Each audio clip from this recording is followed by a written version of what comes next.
Hi everybody, this is Glen Nelson, and I'm here today with Steve Appleby of Team Appleby Fitness. And he is a resident here in Temescal Valley, and we're going to be talking about fitness and training. And so, Steve, welcome. Thank you very much, Glenn. I appreciate the opportunity to be here with you guys and being able to reach out. I guess this opportunity has allowed me to expand on my background on how over 40 years ago I got into this business and started training. Make a long story as short as I possibly can, back when I was 15, my desire was to be a lifeguard.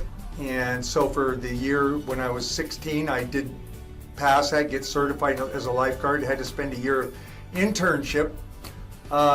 In the midst of that, I got in a motorcycle accident when I was 17 and lost my leg, crushed my leg, broke both my arms and wrists and dislocated my hip and ended up in the hospital for approximately 90 days. And when I got out, I was about 85 pounds less than I was when I went in. And then when I went in, I was 215. So it was pretty devastating and had obviously a change in my career. So moving forward with that, I got out. Once I got out of the hospital, I started exercising, going to school. I went to Orange Coast College, took an exercise science course, and then applied the knowledge from the course to myself so that I could experience what it was like to be at one point in my life and then have it taken away and bring myself back to a point where my physical limitation was not the focal point of people looking at me. It was more about my fitness level being back to where it was, where they looked at me as a whole person more than just the disability that I had or limitation. Through my career, I was able to work with a number of people. You may be familiar with a guy named Paul Williams, who was a songwriter. He worked out with me for about 2 years and lost about 35 pounds. And then I lost contact with him over a period of time with just everybody moving around in his acting career and singing and songwriting. I did have an opportunity in my career to work with the first above-the-knee amputee to climb Katong Peak in the Himalayas. They actually came in Channel 13 because it was a human interest story, seeing a guy that was a trainer, a corrective exercise person, working with a guy to do something that had never been done before. So it was really fun to do that, and I enjoyed it. In fact, I was asked to go out and climb with him, and at that time it just wasn't a feasible thing for me to do, but he did ascend 22,250 feet. Both up and down, and it was grueling to say the least. And then further on in my career, another inspiration I had was working with a lady that had cancer who was wheelchair bound and was really adamant with me about her training to get her out of that wheelchair, along with the fact she wanted to see her grandson turn 9 years old. So the cancer was stage 4. So I said, well, the attitude that you have is just amazing that you're that strong-willed. And I knew that with that willpower and us working together over a 4-month period of time, she would be able to walk and not use a wheelchair or a walker or anything else. So we did accomplish that. And I don't want to sound boastful or brag, but I received an award called the Change of Life Award that only was given to, I think, one other trainer that I know of up to today. And this was back in the early 80s when I received it. So it was very rewarding for me to have that, and I actually, got a shirt that has embossed on it. It says, Change a Life Award. So it was, and again, it was because I really passionately love doing this, and I have experienced through my adversities and rehabilitating from and getting my weight back up to where I'm almost where I was before. I think I'm about 210 now. And of course I'm almost 66 years old, and I'm not young anymore, but the vitality that the exercise programs have instilled in me and the determination when I have a setback has never left from being an athlete and being able to share that with my clients. So they've all had different things come up from other clients with MS or a hip replacement, shoulder replacement. I've had that stuff, and I know from not only the book knowledge from school, but the practical application of it from being able to apply that knowledge to myself, so then I could share that with them. And it's been one of the milestones in my career that's helped me. I think God has put me in a position to go through this stuff first, so I didn't just rely on the book knowledge, but I could understand how uncomfortable it is at first and how much you have to really want to get better. And it's just been a huge blessing for me. Oh yeah, absolutely. And one thing that you mentioned was that you're more than just a fitness trainer. You're a corrective specialist. Yes. And post-rehab specialist. Mm-hmm. So you handle more than just having somebody come in, work on some weights, and then go home. Right. My approach to each individual is based on what their ability and what their setbacks have been. So some people come in and I am a true believer in using a foam roller. I think that it's a real important approach. I don't think jumping on a treadmill initially is the warm up like it's preached with a lot of trainers, not putting down their philosophy at all. I just have experienced that doing corrective stuff ahead of them going on a treadmill or a walker gives them more pleasure on there and less pain.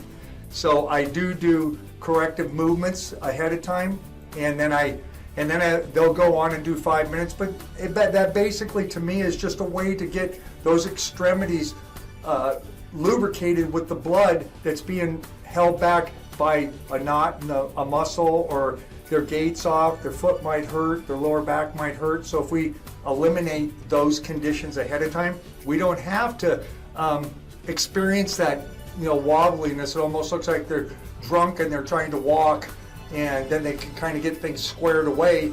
And I know Glen, when he first started with me, he had a little trouble with the treadmill because he hadn't really experienced it. A lot of trouble, Steve. But now it's like walking up and down the street for him, because he's created a little more balance and more understanding. He carries himself differently than he did before, and he understands more of the practical application to walking on that treadmill. So the progression is what I look for in my clients. I don't look for perfection out of them. I look for progress, because when they progress, their excitement, and I know that part of the reason I'm able to get to do this, because I think him and his wife have experienced some progress, and it's exciting to see that progress in a short period of time and how they can further progress as our time together goes on. So that's my main focus, is that you guys will be pleased with what I do, and you reach out and tell people. And like I've always told my clients, the business card is a contact point, but it doesn't bring me any business. So yeah. And one thing too that I want to emphasize, when Kelly and I have been going for Kelly has been going longer, but for several months, and noticeable changes and improvements to our overall health, our posture, and our strength.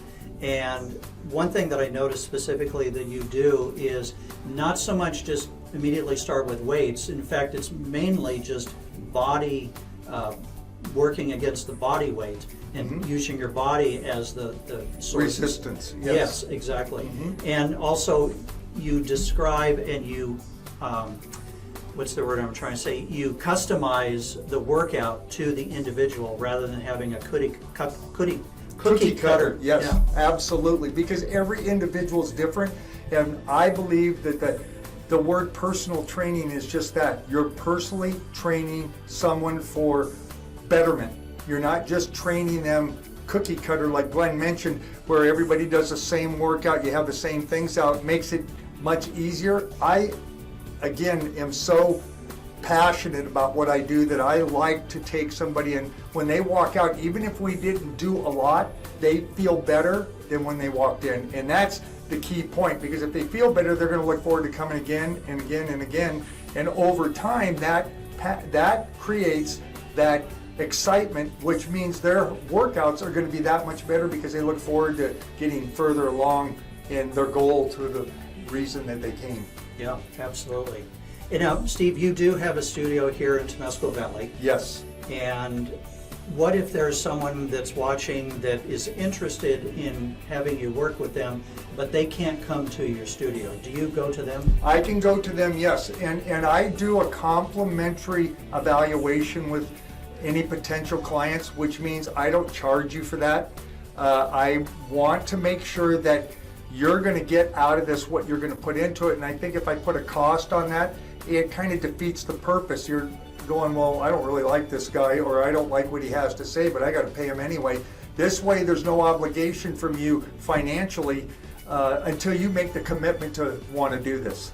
So I really have always done that, and I have, again, I'm not trying to brag or boast, but I have clients that I've had for 15, 16 years consistently, not because haven't reached their goal, but they like the way that I treat them, and they don't want to step away and find themselves falling back because they don't have that commitment to themselves unless they got somebody standing there that they can be accountable to. Yeah. So.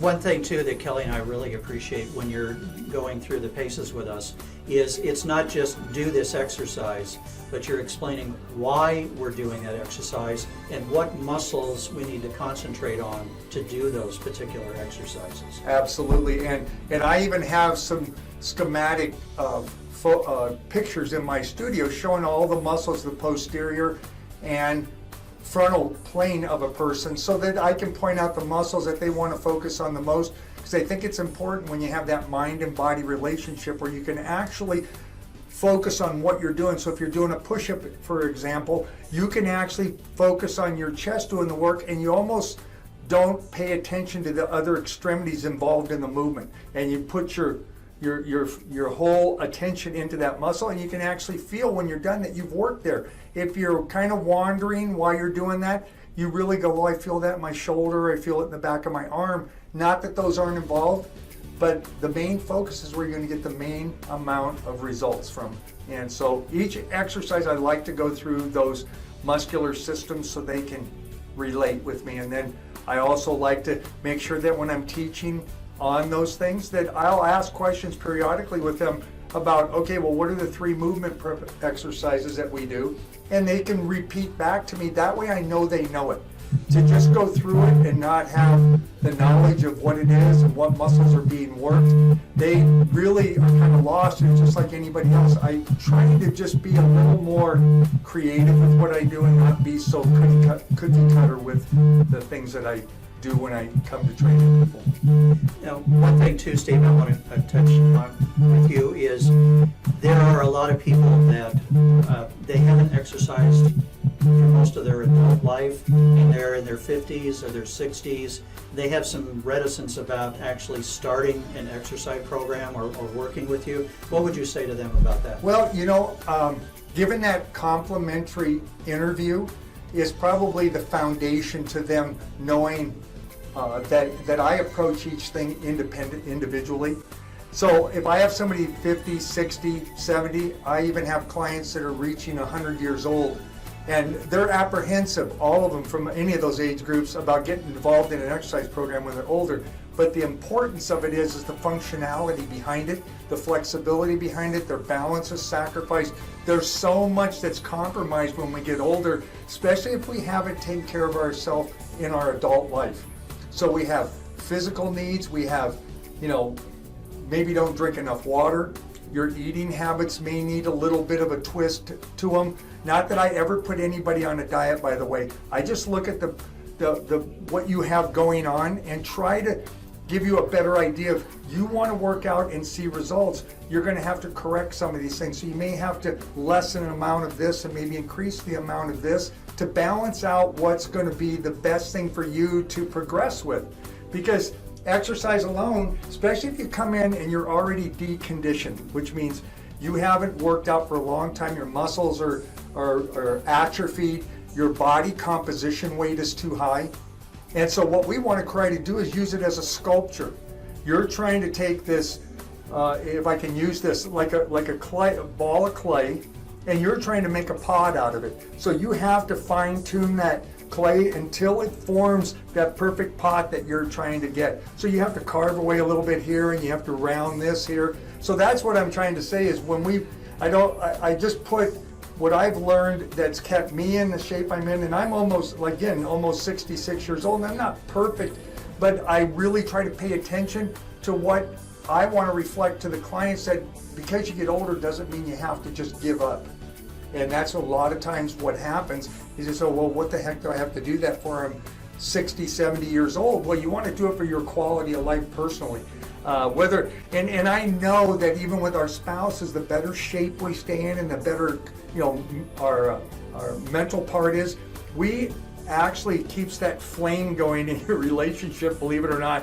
They see that you're trying to better yourself, and I know with my wife and I, it's the same way, that we try to stay in our best shape that we can, because it keeps that flame burning again that you had. And we've been married 20 years, and I know Glen's been married 34. Yeah, 34 years. So, and I have clients that have been married 50 years, and so when they're doing this together, it builds a bond that may have been something they were lacking in the relationship from before, and now they have something common that they can do together. And it's remarkable to see that happen. In fact, I have a lot of couples that do this together, so it's not just one person that I work with. I can work with a husband and wife, or if a wife wants to work with her daughter, or the husband wants to work with their son, or the son wants to work with a pal of his that he does sports with. All of that's important, because you always need accountability, and when you have someone that will hold you to accountability, it makes your desire to do what you're doing even much more exciting. If somebody just goes home and they don't have any accountability, it tends to put them in a state of mind that they can go back and start repeating some of those old habits that have actually put them where they are right now. And so many of the problems that we have with like diabetes and high blood pressure and all those kind of things can actually be controlled without medication. You may need a little bit, it depends on obviously the condition. It can be controlled if we keep our body composition way down, we stay active. Those things will start to level off, and a lot of the medications you're taking, the dosages can actually go down. And you feel better, and just happier, your clothes fit you better, just everything seems to come full circle. Yeah, absolutely. Well, Steve, I want you to know, and everybody watching this to know, that we are clients of yours. We've really appreciated the exercises and the training, and our confidence is better, our posture is better, we're getting stronger, getting more flexible. So we wholeheartedly will endorse Steve and his regimen and his program. So we wanted to let everybody know that he does have a studio here in Temescal Valley. And what would be, if someone's interested in finding out more and possibly being a client, how would they get in touch with you? The best way is my cell phone, and my phone number is area code 714-321-8684. And that's probably your best way to get a hold of me. So, because normally I have my appointment book right there with me, and we can set and schedule that time. Now, just to be clear with you, I do have limited times that I'm at my studio here in Temescal Valley, because I do work at a facility in Orange County as well. So Monday and Fridays and sometimes Saturdays I have available. So I just don't want this to be any misleading. This is 100% where I'm at. I'd love to get to the point where this is my training facility and I have what I need to make it a home where I can do this here and not have to go to Orange County. But yeah, that's my goal. That's the purpose, I think, behind not only sharing this with you, but why Glen and Kelly invited me here. Well, thank you again, Steve, and we look forward to our next exercise session. Thank you, Glen. All right. Thank you, everybody.